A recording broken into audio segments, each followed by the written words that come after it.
Hi Jodie, I'm talking to you from my parents' living room in Kansas City, and I'm happy to help with your 30 minutes till curtain project.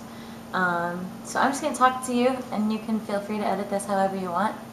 30 minutes before curtain, I always start with something physical, the physical warm-up.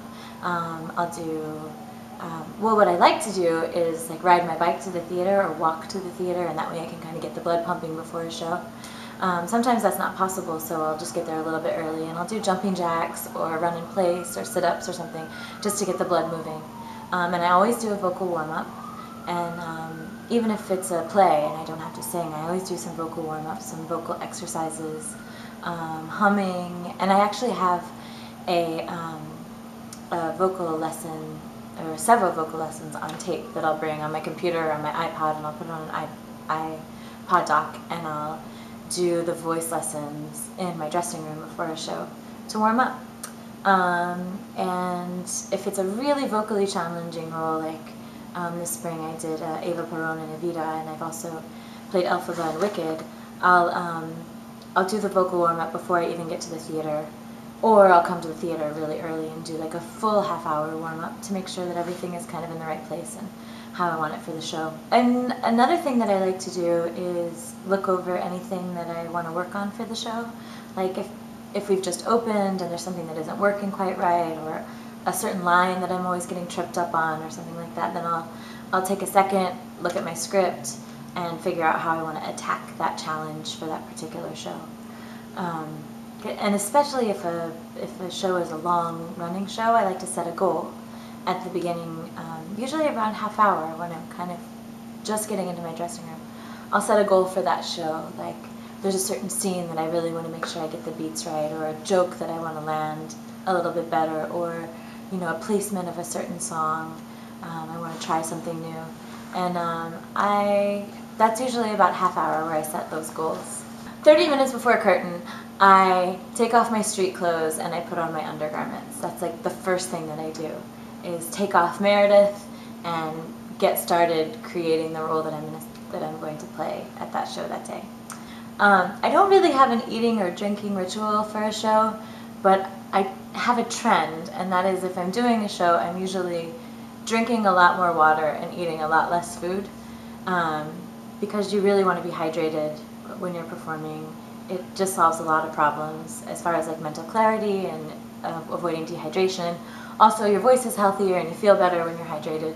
And I don't like to eat more than an hour before a show, and I never have a big meal before a show, because there's nothing worse than being on stage and like burping garlic on your scene partner, or just feeling like you want to take a nap during a show. You want to feel alive and on edge and kind of excited, and actually being hungry for a show sometimes is a better option than being full.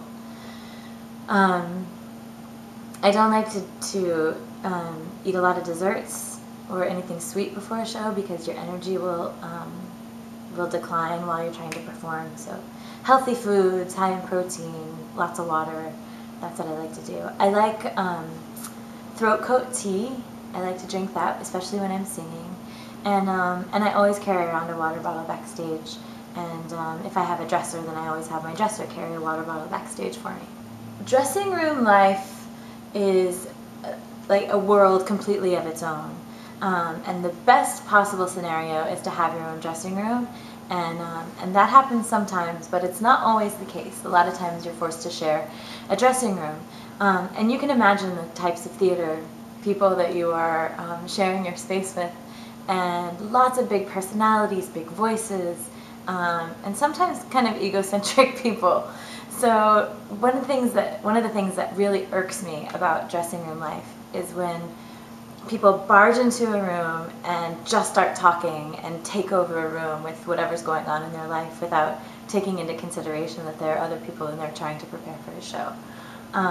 I like a dressing room to be quiet, maybe a little soft music playing, some like healthy conversation, but a dressing room is not a place to, especially a group dressing room isn't a place to do a group warm-up, or a shared dressing room isn't a place to do a full-scale warm-up. There's nothing worse than somebody coming in there and singing all their scales. Well, other people are trying to get ready for the show too. It's really rude. So I don't like that. I'm all for nudity in the dressing room. I'm all for games. I'm all for jokes. But I don't like a singer in the dressing room. It drives me crazy. At 15 minutes before curtain is usually when I start putting on my makeup and putting my hair in pin curls.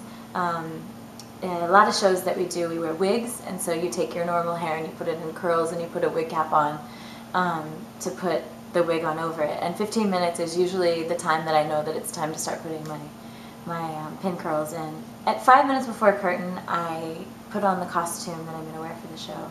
So I take the costume off the rack and I put it on, and then I'm ready for places. Sometimes in theater, and actually this is the case most of the time, places actually means 5 minutes.